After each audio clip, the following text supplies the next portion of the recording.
Bonjour à tous, les exploratrices, les explorateurs qui nous suivent sur cette chaîne Expat Wildest. Aujourd'hui, j'ai le plaisir de recevoir Élodie Jacques, une femme qui a fait un choix de vie fort en compagnie de son mari et ses enfants.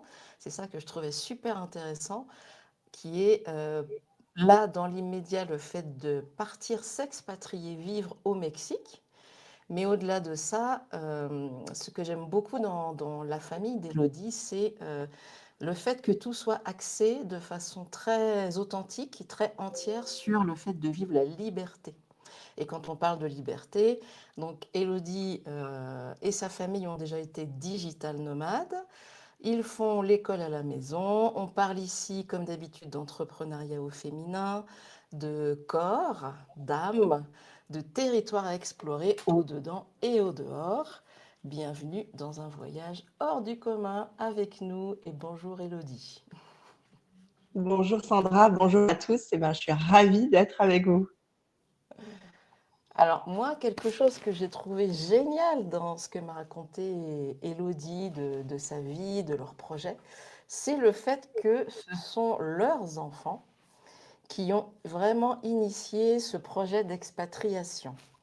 Parce que moi, je trouve ça génial dans le sens où souvent, il y a beaucoup de parents qui se disent: «Oh non, on ne va pas partir avant que les enfants terminent leur scolarité», pour les personnes qui sont dans la scolarité traditionnelle, ou on ne va pas les couper de leurs copains, de leur famille, etc., de leur entourage, de leur contexte de vie. Et là, ce que j'ai trouvé vraiment super intéressant, c'est qu'en fait, pour moi, c'est vraiment le signe de tout ce qui est en train de se passer à l'heure actuelle. Nous sommes en 2025. Et le fait qu'il y ait maintenant tout un tas d'outils qui nous permettent de vivre de plus en plus libre, et après, c'est le choix de chacun de le faire ou pas. Et moi, j'aimerais vraiment que tu nous racontes, Élodie, alors comment ça s'est passé, cette invitation de tes enfants, ça vient d'où? Oui, effectivement, c'est partie d'eux parce que on était en 2020 avec la période du Covid, tout ce qui n'a échappé à personne, évidemment. Et pendant le premier confinement, on prenait des cours en ligne de danse tahitienne avec ma fille parce que ça nous faisait plaisir. Et elle avait décidé, en fait, qu'on irait en Polynésie. Et que, en fait, c'était comme ça. Elle m'a dit, non, mais maman, un jour, on va y aller. Avec un aplomb qu'ont les enfants. Il n'y a pas de problème, en fait. On décide d'y aller, on y va, c'est tout. Et j'ai trouvé ça génial parce que elle me l'a dit avec un tel aplomb. Sur le coup, je lui dis oui, enfin bon, la Polynésie, il y a quelques milliers de kilomètres de la France, c'est pas la porte à côté et tout ça. Et ça montre en fait à quel point nos enfants, quand on les écoute et surtout quand on les laisse grandir, ils n'ont pas ces conditionnements que nous, on se met au fur et à mesure des années, avec les peurs, les croyances que c'est pas le bon moment, que ça va pas marcher, que si, que ça. Et en fait, cette graine a fait son chemin. Et on s'est dit, mais en fait, c'est pas con ce qu'elle dit, quoi. Pourquoi on partirait pas finalement? Et du coup, quelques mois plus tard, on s'est dit, mais en fait, on les a déscolarisés à la rentrée, septembre 2020, pour l'année 2020-2021, parce que ça se passait pas bien à l'école. Et, euh, et en fait, il y avait rien qui nous retenait. On avait déjà nos activités en ligne. On s'est dit, bah ouais, en fait, pourquoi on part pas? Et du coup, c'est parti de là. Et puis, bon, finalement, on a changé de destination parce que le Mexique était un pays ouvert à ce moment-là, alors que la Polynésie venait de fermer les frontières, donc c'était très compliqué. Et le Mexique, c'était un des pays où tu pouvais y aller sans être forcément vacciné. Enfin voilà, c'était très libre à ce moment-là. Donc tout est parti de là. Et depuis combien de temps vous faites l'école à la maison avec vos enfants? Et ben du coup, depuis 5 ans, on fait l'instruction en famille en mode ce qu'on appelle unschooling, c'est-à-dire très très informel, où on va vraiment explorer, on appuie sur leurs forces, sur leurs passions, et on suit plus ou moins le programme scolaire, mais on n'est pas attaché en fait au processus qu'il y a dans la scolarisation classique, quoi. Est-ce que vous avez trouvé que ça leur apporte plus, hein, maintenant que vous avez vu l'avant et l'après de cette façon de faire, quelle est la conclusion? Bah alors moi, j'étais déjà pas très convaincue par l'école de toute façon déjà avant. Ils ont un profil atypique, c'est-à-dire que ma fille est au potentiel, mon fils aussi a un TDAH. Et, et du coup, c'est des profils souvent qui ont du mal en fait, à s'adapter à l'école, ou alors ils se contorsionnent, mais alors au niveau émotionnel, c'est très compliqué pour eux. Donc de toute façon, on était déjà convaincus au début. Puis là, 5 ans après, évidemment, on est encore plus convaincus que c'est le modèle qu'il leur faut. Puis d'ailleurs, eux ne réclament absolument pas l'école. Au contraire, si on fait d'autres choix aussi pour cet été d'expatriation, c'est parce que on a besoin de maintenir ce modèle qui devient très compliqué à maintenir en France. Alors justement, comment ça se passe pour pouvoir continuer ce modèle en France? Quels sont tout ce qui est un petit peu compliqué et raison pour laquelle vous allez finalement partir? En fait, nous, quand on a commencé l'instruction en famille, c'était une simple déclaration. Donc, on envoyait un papier, on avait juste une déclaration à faire à l'académie pour dire que voilà, qu'on pratiquait l'instruction en famille. On avait une déclaration de mémoire aussi à faire à la mairie de là où on habitait. Et puis, c'était tout, quoi. Et puis, on avait un contrôle tous les ans. Forcément, en étant à l'étranger, nous, on n'a pas eu ces contrôles-là parce que du moment qu'on sort du territoire français, on ne doit plus rien.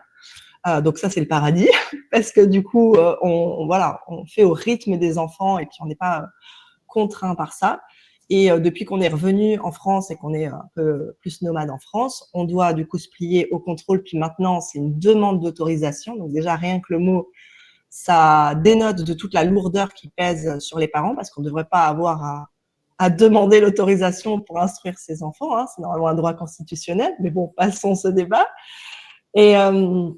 Et en ce moment, il y a une véritable chasse aux sorcières, pour être très honnête, et ça devient de plus en plus compliqué parce qu'ils essayent de forcer un maximum d'enfants à retourner dans le circuit classique, peu importe les besoins des enfants et peu importe si c'est justifié. Parce qu'il y a des enfants qui s'épanouissent à l'école, hein, donc c'est très bien. Hein. Je ne suis pas en train de dire que tout le monde doit être déscolarisé, mais il y a des enfants qui s'y épanouissent pas du tout et où c'est très contraignant. Et il y a plein d'autres manières d'apprendre. Et c'est pour ça qu'aujourd'hui, on fait des choix. Si on ne peut pas le faire sur le territoire français, on le fera ailleurs, quoi. Et alors, comment ça se fait que vous pouvez, tous les deux, en tant que parents, assurer cette scolarisation à la maison? Qu'est-ce que vous faites comme activité? Alors nous, on est tous les deux entrepreneurs en ligne depuis plusieurs années, moi encore plus longtemps que mon mari. Et ça nous permet en fait de pouvoir avoir cette liberté. Donc moi, je suis chamane, thérapeute corporelle, énergéticienne. J'ai plein de cordes à mon arc sur la libération émotionnelle du corps. Puis j'aime bien me dire aussi stratège en investissement conscient, c'est-à-dire qu'on a développé aussi des revenus passifs et d'autres activités à côté pour pouvoir effectivement financer cette vie, pour pouvoir avoir cette liberté de temps. Suite aussi à nos premiers déboires de notre première expatriation au Mexique. Et mon mari, lui, il est spécialiste en management et en cohésion d'équipe, où il travaille aussi avec des entreprises, on va dire, un peu plus classiques francophones. Et ça nous permet en fait d'avoir cette liberté de pouvoir se relayer pour l'instruction en famille, de pouvoir finalement travailler de où on veut, quoi. Alors justement, bon, je sais que comme tu es très axé, vous êtes très axé sur cette liberté que tu as cherché, expérimenter, explorer des façons de pouvoir générer des revenus tout en s'amusant parce que voilà, quand on aime la liberté, on ne va pas s'enchaîner non plus à des choses qui ne nous plaisent pas pour gagner de l'argent. Euh, Complètement. alors, dans toutes ces explorations, qu'est-ce que tu as pu constater, qu'est-ce que tu as exploré et avec quoi est-ce que tu restes au final, à l'heure actuelle, hein, dans ce moment-ci de ta vie, pour pouvoir générer ces revenus et en même temps être épanoui dans ce que tu fais? Alors moi, ça fait 10 ans que je suis entrepreneur. Donc l'entrepreneuriat, pour moi, c'était le premier vecteur justement de liberté par rapport au salariat. Ça, c'est sûr que c'est indéniable. Et d'autant plus, si tu veux, voilà, une vie d'expatriation, l'entrepreneuriat amène quand même beaucoup plus de liberté. Pendant 2 ans, j'ai aussi exploré le MLM, donc, le marketing de réseau, hein, que tu connais aussi. Dans plusieurs domaines, j'ai fait vraiment plusieurs compagnies. Et moi, ce que j'en ai retiré, c'est que on vend beaucoup la liberté justement dans ce modèle économique. C'est un modèle qui peut être très intéressant, mais c'est un modèle où il faut énormément travailler, il faut mettre énormément d'énergie, de temps et parfois aussi d'argent. Parce que il y a des MLM où tu as par exemple, notamment pour des produits, moi j'étais dans les huiles essentielles, tu as des commandes récurrentes tous les mois, donc tu as quand même cette dépense, même si c'est des super produits pour ta santé, ça n'empêche que tu as une charge financière récurrente tous les mois et le besoin de refaire du volume tous les mois, enfin des choses qui sont à mon sens contraires en fait, en tout cas à ma perception de la liberté. Parce que ça demandait énormément de temps de visio, de temps de formation et pour certaines personnes, c'est un modèle qui marche très, très bien. Pour nous qui sommes en instruction en famille, en fait, m'enchaîner pour travailler 8 heures par jour, ça a aucun sens. Parce que si je délaisse mes enfants au profit de mon travail, pourquoi je les ai déscolarisés en fait? Ça a aucun sens. Donc effectivement, on a fait évoluer ce modèle pour créer tout un écosystème avec à la fois de l'entrepreneuriat, à la fois on a gardé un MLM dans les revenus passifs, mais qui fonctionne vraiment de manière très différente par rapport à la plupart des MLM, où justement il n'y a pas de remise à zéro tous les mois, il n'y a pas de charges financières tous les mois, et qui permet de développer en fait des revenus passifs et d'autres activités qui permettent aussi dans le digital de créer des revenus automatisés. En fait, c'est l'idée de créer tout un écosystème. En fait, c'est exactement comme ça aussi qu'on a créé notre projet d'expatriation. C'est-à-dire que c'est pas moi toute seule qui ai décidé, comme on l'a vu, de m'expatrier puis dire allez hop, suivez-moi. C'est un projet familial, donc chacun amène voilà sa vision, ses besoins et on crée un écosystème autour de ça. Et pour les revenus, c'est la même chose. Tout à fait. Donc, moi, je veux aussi rebondir un petit peu sur mon expérience dans le MLM, où aussi j'ai cherché la liberté qui était vendue. Bon, moi, mais ça a duré à peu près 10 ans, mon expérience dans le MLM, et c'était vraiment, j'étais complètement à fond dedans. Voilà, à l'époque, c'était également des produits de nutrition bien connus, on va pas citer la marque. Et oui, avec mon conjoint de l'époque, on avait réussi à monter les échelons, mais c'était quand même, j'ai trouvé, il fallait vraiment être super passionné. Bon, nous, on était super passionnés et on n'avait pas d'enfants. Donc, on y passait nos week-ends absolument. On animait des ateliers parce qu'il fallait le faire. Pour moi, ça a été une école extraordinaire. J'ai appris vraiment à être entrepreneuse dans le MLM. Maintenant, c'est vrai qu'il y a, je trouve, à l'époque en tout cas où moi je l'ai vécu, beaucoup d'appelés, peu d'élus. C'est-à-dire, on est un petit peu quand même parfois selon les systèmes dans lesquels on est, hein, parce que tout ça évolue effectivement et je pense qu'il est fort possible que ça s'accommode aussi à tout ce qui est en train de se passer à l'heure actuelle, hein, avec cette possible liberté, avec des gens qui cherchent des choses un petit peu différentes. À l'époque où moi je l'ai commencé, le MLM, c'était déjà une super solution par rapport à ce qu'il y avait. Il n'y avait pas grand-chose à part le salariat et monter des boîtes de façon très traditionnelle. Donc pour moi, ça a été une salvation. Mais c'est vrai que, bon, voilà, j'ai appris beaucoup de choses, mais je suis toujours un petit peu intéressée à voir qu'est-ce qui se passe au niveau du MLM, mais un petit peu quand même refroidie par mon expérience, surtout en termes du manque de liberté et des efforts extraordinaires que ça demandait, même si au final, moi j'ai gardé ce grand apprentissage qui me sert même aujourd'hui pour mes entreprises actuelles, hein. Tout à fait. En fait, le truc, c'est que, tu sais, dans ce milieu-là, je trouve qu'on vante beaucoup la liberté et peu ont conscience, en fait, de ce que ça va générer. Et puis aussi, il y a beaucoup de personnes qui n'ont que cette source de revenus-là et je trouve ça hyper dangereux.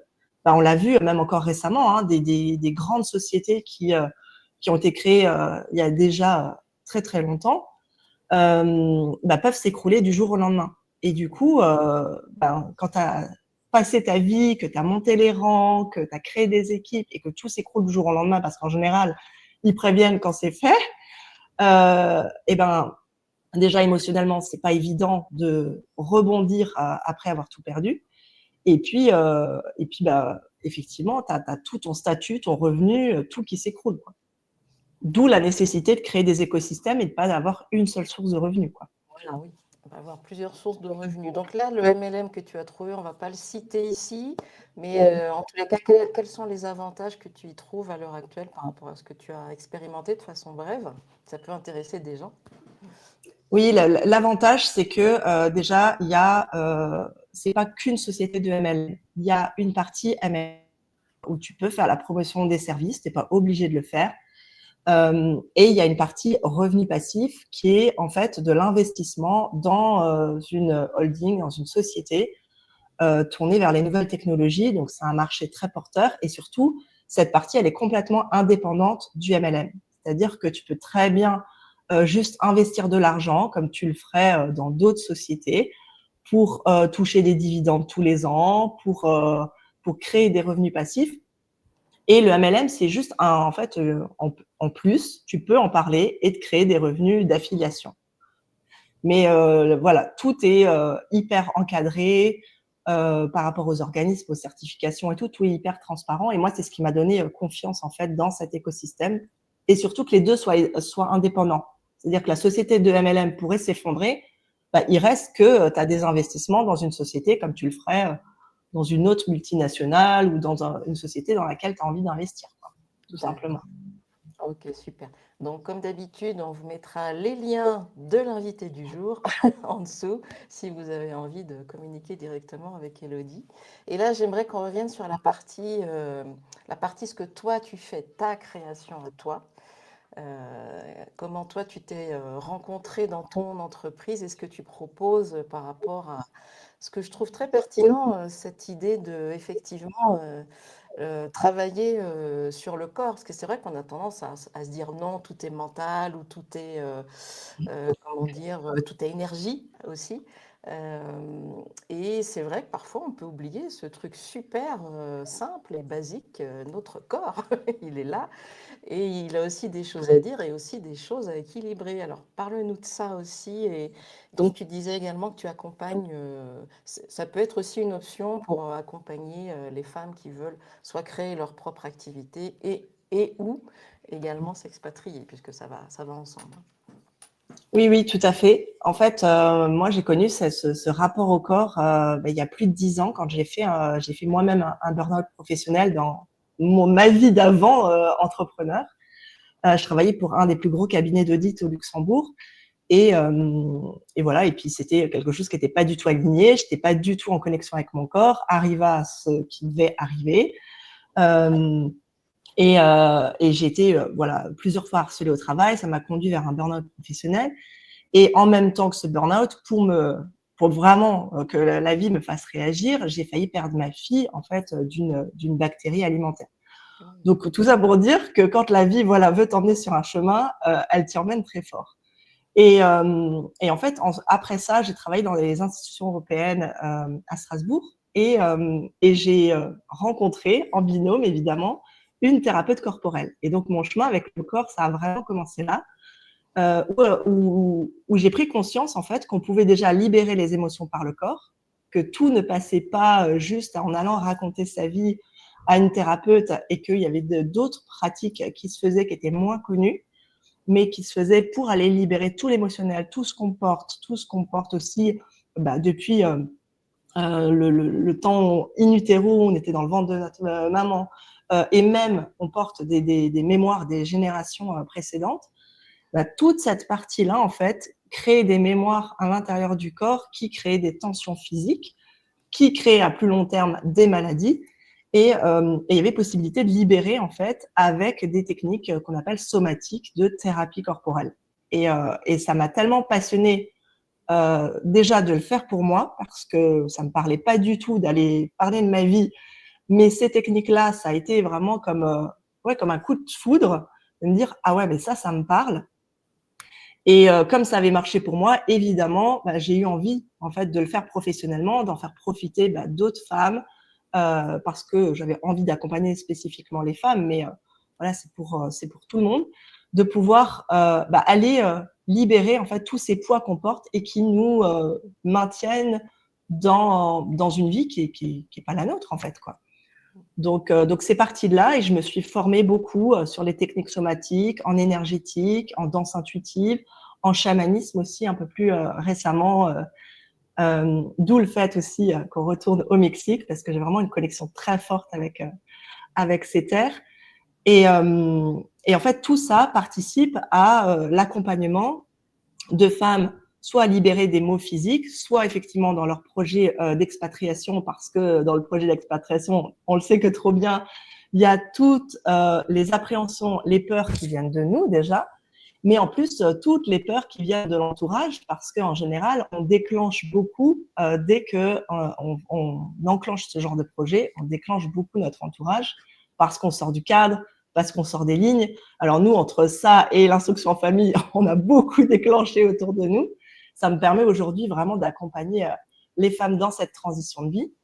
Et naturellement, depuis plusieurs années, effectivement, j'ai beaucoup d'entrepreneurs qui sont venus me voir pour aussi faire le lien entre les blocages qu'on peut avoir à développer un business et ce qui se passe à l'intérieur de notre corps, parce que finalement, c'est jamais une question de stratégie ou d'action à faire dans l'entreprise, c'est chaque fois une question d'humain, quoi. Est-ce que cet accompagnement à travers le corps, est-ce que c'est quelque chose que tu proposes online? Oui, c'est quelque chose que je propose en digital. Il m'arrive aussi de faire des retraites. On en fait notamment une en juillet en Ardèche. Et puis, évidemment, j'en ferai aussi au Mexique et dans d'autres pays du monde. Mais majoritairement, j'accompagne en ligne, ce qui me permet d'accompagner plein de femmes aussi à travers le monde. Alors toi, quand tu as fait cette libération, hein, ça semble être ça, qu'est-ce que ça t'a apporté concrètement? Quel a été l'avant et l'après pour toi? Alors moi, ça a été un avant-après, mais dans plein de domaines. C'est-à-dire que j'avais une relation très conflictuelle, notamment avec ma maman. Il y avait beaucoup de loyauté familiale, de choses en fait qui se reproduisaient de génération en génération déjà dans ma lignée féminine. Mais ça m'a vraiment apporté une sérénité au niveau de mes relations, de pouvoir prendre aussi la responsabilité de ma vie, quoi, au lieu de dire si ça quelque chose va pas, c'est la faute de ci, c'est la faute de l'argent, c'est la faute de machin. C'est vraiment de reprendre en fait les rênes de ma vie, tout simplement. Et puis évidemment, ça m'a apporté sur le plan financier, ça m'a apporté sur l'entreprise que j'ai développée, parce que j'aurais pas développé cette entreprise si j'avais pas fait ce chemin-là. Ouais. Donc tu sens vraiment que ce travail sur le corps t'a aussi permis une plus grande fluidité au niveau de l'abondance. Oui, complètement. Et puis ça continue, parce que moi, je continue de me faire accompagner aussi, de me former, parce qu'on n'a jamais fini. On a toujours des croyances qui traînent, des loyautés qui traînent, des choses qui viennent nous activer parce qu'on est humain, tout simplement. Et que souvent, là, on est un petit peu la première génération à s'occuper de blessures au niveau familial, au niveau transgénérationnel. Donc, forcément, il y a du travail. Et en fait, ça rend la vie aussi beaucoup plus fluide, beaucoup plus simple. Notamment, moi, ça m'a délié aussi de plein de peurs, de plein d'attachements. Et on le sait que trop bien, quand on est expatrié, quand on est nomade, on va pas se raccrocher, notre sécurité, elle doit être d'abord intérieure. On peut pas aller la raccrocher forcément à un logement ou à un pays où justement ça bouscule tous nos repères, le fait de changer de pays. Et du coup, on est obligé en fait d'installer cette sécurité intérieure pour pouvoir tout simplement continuer notre vie, se sentir épanoui et puis aider nos enfants à grandir aussi, quoi. Alors justement, ce départ au Mexique, alors moi je suis très intéressée de savoir, de connaître ton ressenti sur ce pays, d'autant que là c'est un ressenti familial. Qu'est-ce qui vous plaît au Mexique que vous ne retrouvez pas forcément en France ou sans forcément comparer, qu'est-ce qui vous plaît au Mexique? Moi, il y a déjà une connexion très forte au niveau énergétique, au niveau de la terre là-bas.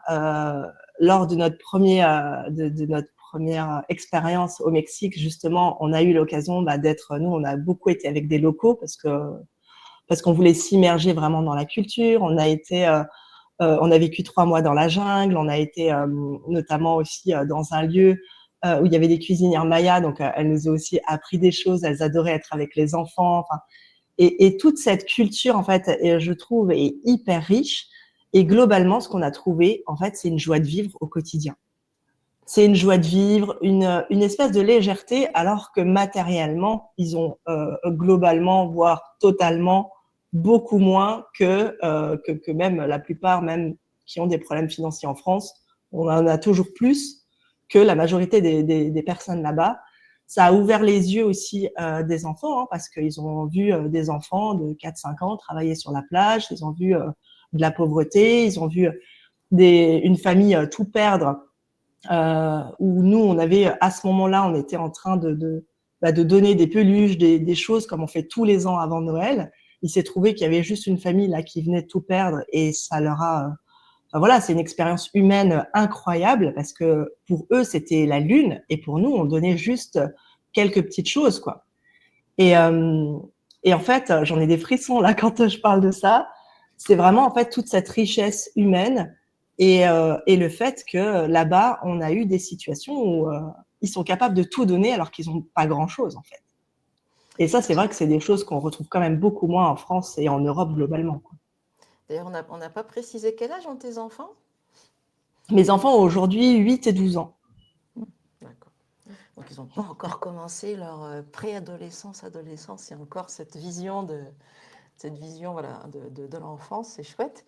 Et eux, qu'est-ce qu'ils en disent de cette expérience au Mexique? Bah, eux, ils ont adoré en fait, parce que déjà, on vivait en pleine nature tout le temps, puisqu'on choisissait des lieux aussi qui étaient vraiment connectés à ça. Ils ont adoré notre expérience dans la jungle, un peu moins les scorpions, hein, faut se le dire, mais voilà, ça fait partie du voyage. Scorpions, mais ils sont peut-être moins agressifs. Quelques C'est scorpions. ça. Mais on a été aussi dans une réserve, ils ont pu porter aussi, tu sais, un bébé crocodile, ils ont vu des iguanes, ils ont vu, en fait, et c'était notre souhait au départ, ils ont vu des choses que normalement les enfants en France apprennent dans les livres, ils l'ont vu en vrai. Et nous, c'était vraiment pour ça aussi qu'on est parti.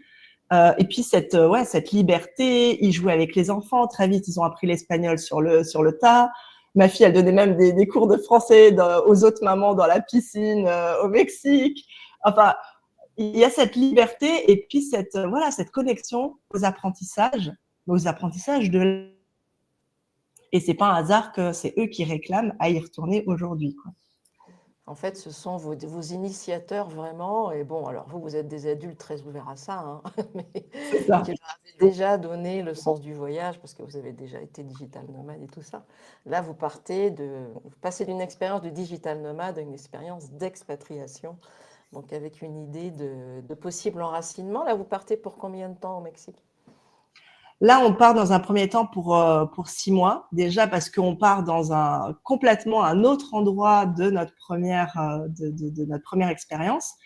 Et pour voir si, voilà, sur place, déjà, prendre nos marques, si c'est vraiment un endroit où on se plaît ou si on va ailleurs. Mais c'est vrai que là, notre vision, c'est plus d'aller se poser un peu les valises plutôt que d'être itinérant comme on a fait jusqu'à maintenant. Ouais. D'accord, donc vous êtes ouvert éventuellement à ce que ça ne soit pas forcément le Mexique qui vous allez rester, peut-être que vous allez un petit peu aller vadrouiller autour, je ne sais pas. Oui, oui, complètement. De toute façon, on adore tous ces pays-là. On est appelé aussi par le Pérou, parce que moi, je ressens une forte connexion aussi là-bas.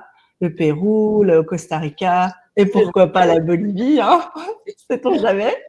Bien sûr, bah, Bolivie, Pérou, c'est les frères et sœurs, hein, donc C'est ça. ok, super. Vous allez dans quel endroit du Mexique là? Quel est votre point de départ? Alors là, on va à Puerto Vallarta, c'est côté Pacifique. Et la première fois qu'on est venu au Mexique, on était dans le Yucatan, donc complètement de l'autre côté, vers Cancun, Playa del Carmen, qui est assez célèbre et très touristique, quoi. Mais on était un petit peu plus en retrait des terres, mais voilà.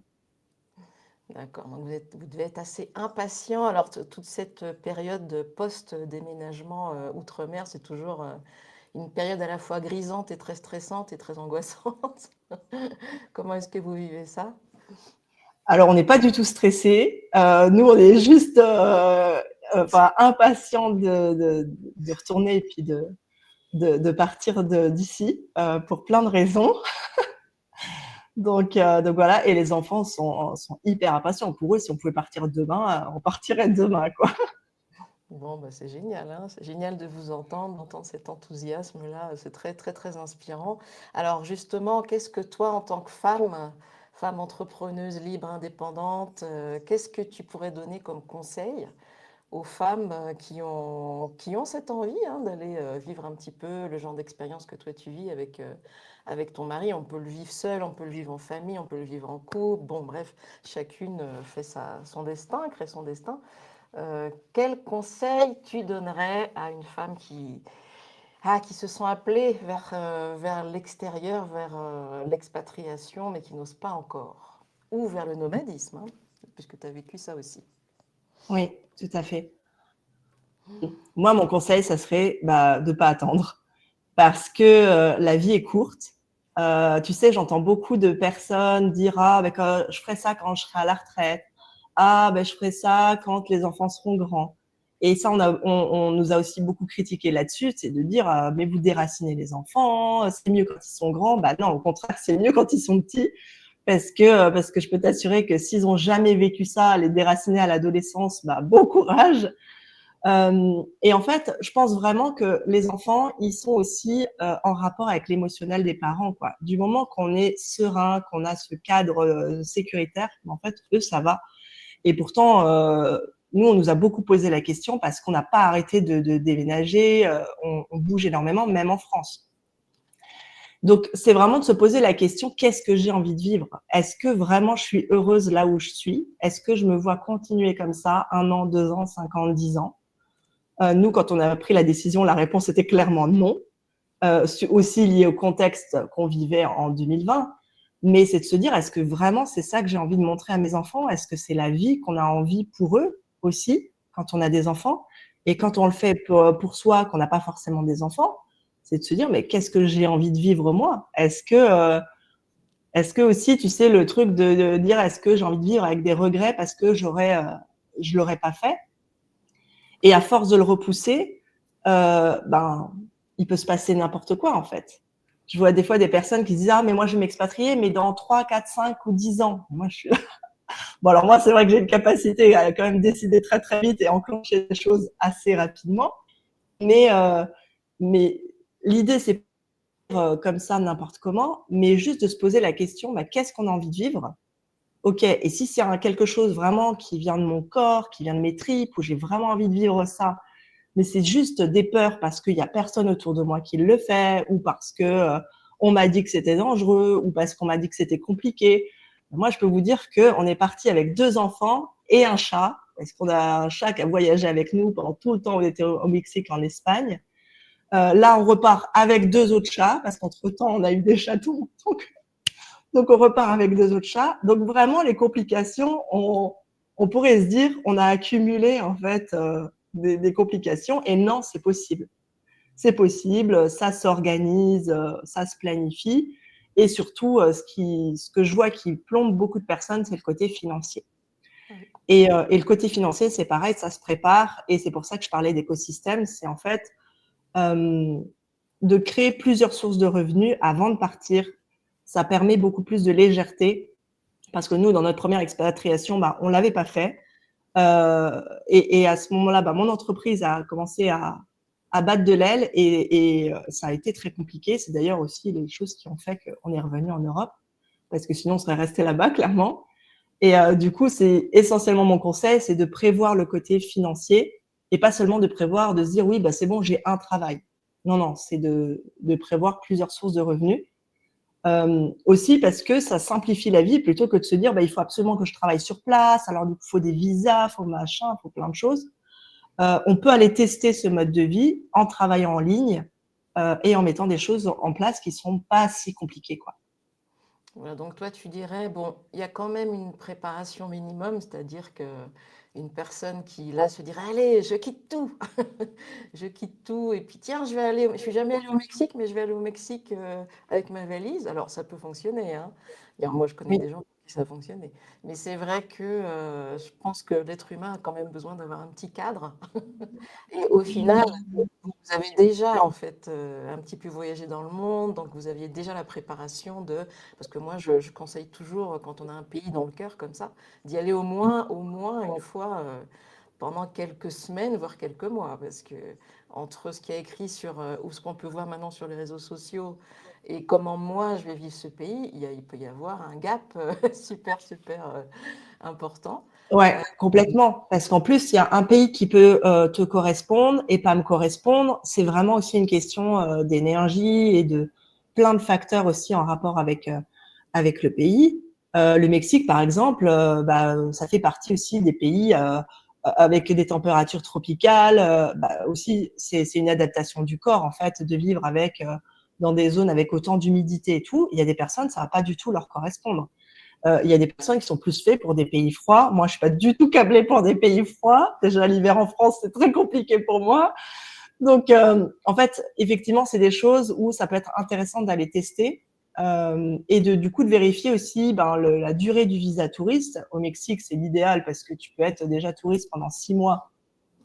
Donc, tu as de quoi tester et puis voir si c'est quelque chose qui te correspond. Nous, c'est vrai qu'on a été un peu aventuriers. On n'avait jamais mis les pieds, mais on a tout de suite tout vendu et on est parti là. Donc, ça dépend vraiment des personnes, comment tu vois la chose, mais d'une manière ou d'une autre, il y a possibilité de prévoir.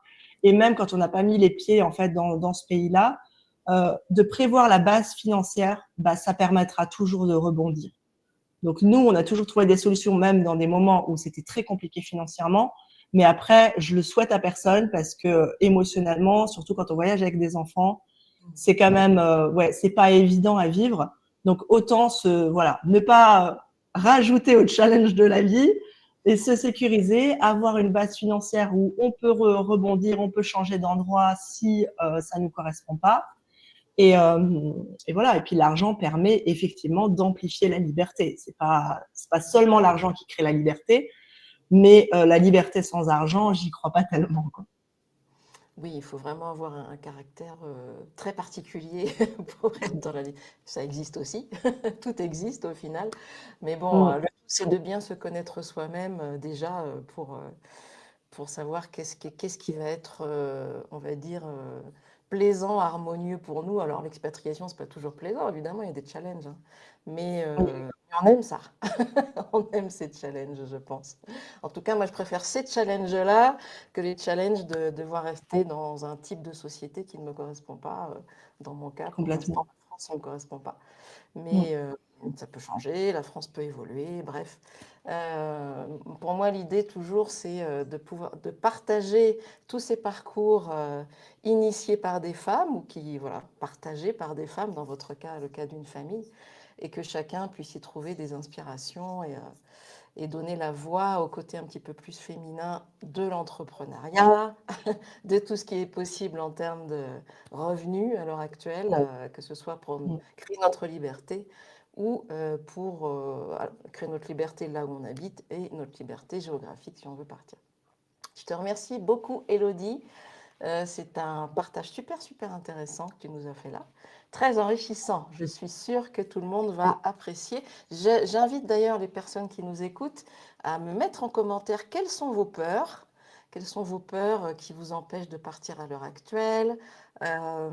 Quelles sont éventuellement les façons que vous avez rencontrées, trouvées à l'heure actuelle pour vous créer des revenus déjà là où vous êtes, des revenus qui vous permettent une liberté dans le pays où vous êtes et pour ensuite partir? Voilà, tout est intéressant pour que cette communauté puisse s'informer et que ça vous permette de passer à l'action.